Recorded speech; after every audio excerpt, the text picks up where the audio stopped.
নমস্কার বন্ধুরা, আমাদের চ্যানেলে আপনাদের সবাইকে স্বাগত জানাই। আমি আজকে একদম সাধারণভাবে শুধুমাত্র আদা বাটা দিয়ে মাছের ঝোল করব, বড় মাছের পিস। তো দেখুন, শুধু টমেটো নিয়েছি, আদা বাটা, মাছ ভেজে রেখেছি, আলু সেদ্ধ করে রেখেছি, এই সামান্য কিছু দিয়েই মাছের ঝোলটা বানাবো আজকে। কড়াই গরম হয়ে গেছে, এবার আমি তেল দিলাম।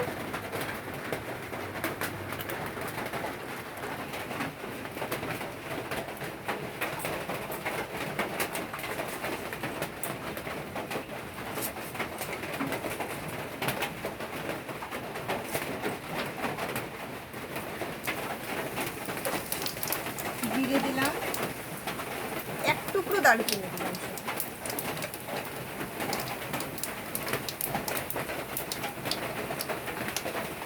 দুটো ছোটো তেজপাতা, 3-4টে শুকনো লঙ্কা,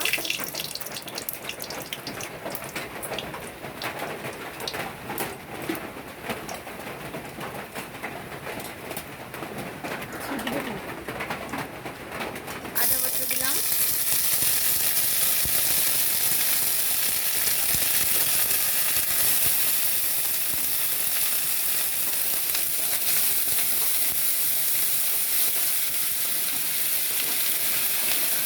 একটু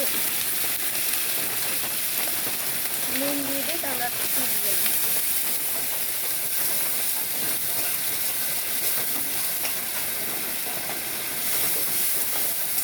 তেল ছাড়া অবধি কষাবো।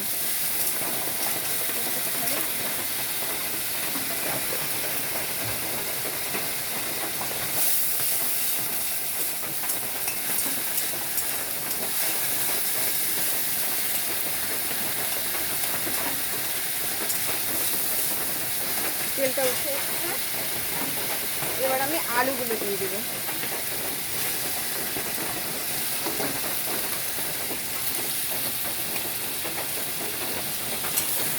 আলুগুলো দিয়ে বেশ কষিয়ে নেব।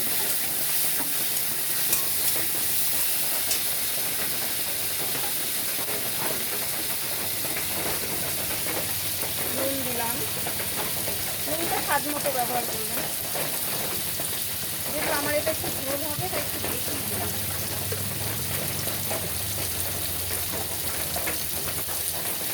হলুদ গুঁড়ো,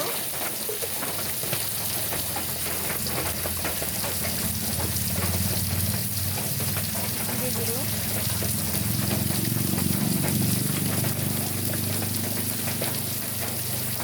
লঙ্কা গুঁড়ো।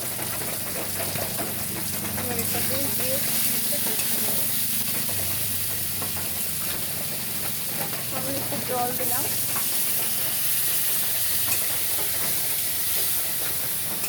যেহেতু গুঁড়ো মশলা দিলাম তার জন্য একটু জল দিলাম, লেগে যাচ্ছে বারবার। এবার আমি এটাকে ভালো করে কষিয়ে নেব। খুব সাধারণভাবে তৈরি হয়ে যাবে এটা, আর সময়ও, আলুটা সেদ্ধ করে নিলে বেশি সময়ও লাগে না এটা করতে। পেঁয়াজ রসুন ছাড়াই, অনেকে পেঁয়াজ রসুন খেতে ভালোবাসে না, শুধুমাত্র আদা বাটা দিয়ে, টমেটো আপনাদের পছন্দ, দিলেও দিতে পারেন, না দিলেও খারাপ হবে না, ভালোই হবে এটা।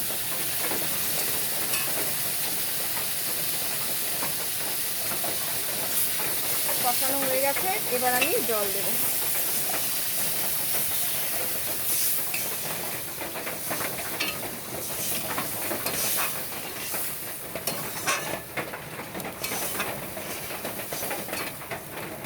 আলুটা যেহেতু আমি সেদ্ধ করে রেখেছি তাই জলটা বেশি দিলাম না।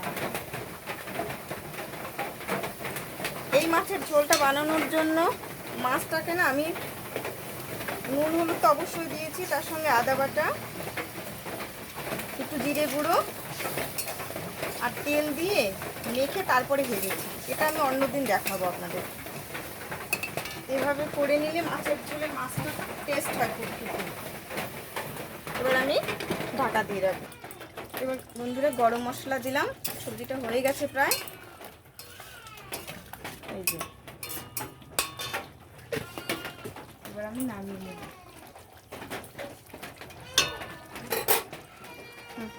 আমার আদা বাটা দিয়ে মাছের ঝোল হয়ে গেছে। আপনারা এভাবে বানিয়ে খেয়ে দেখবেন, কমেন্টে জানাবেন আমাদের। নমস্কার বন্ধুরা।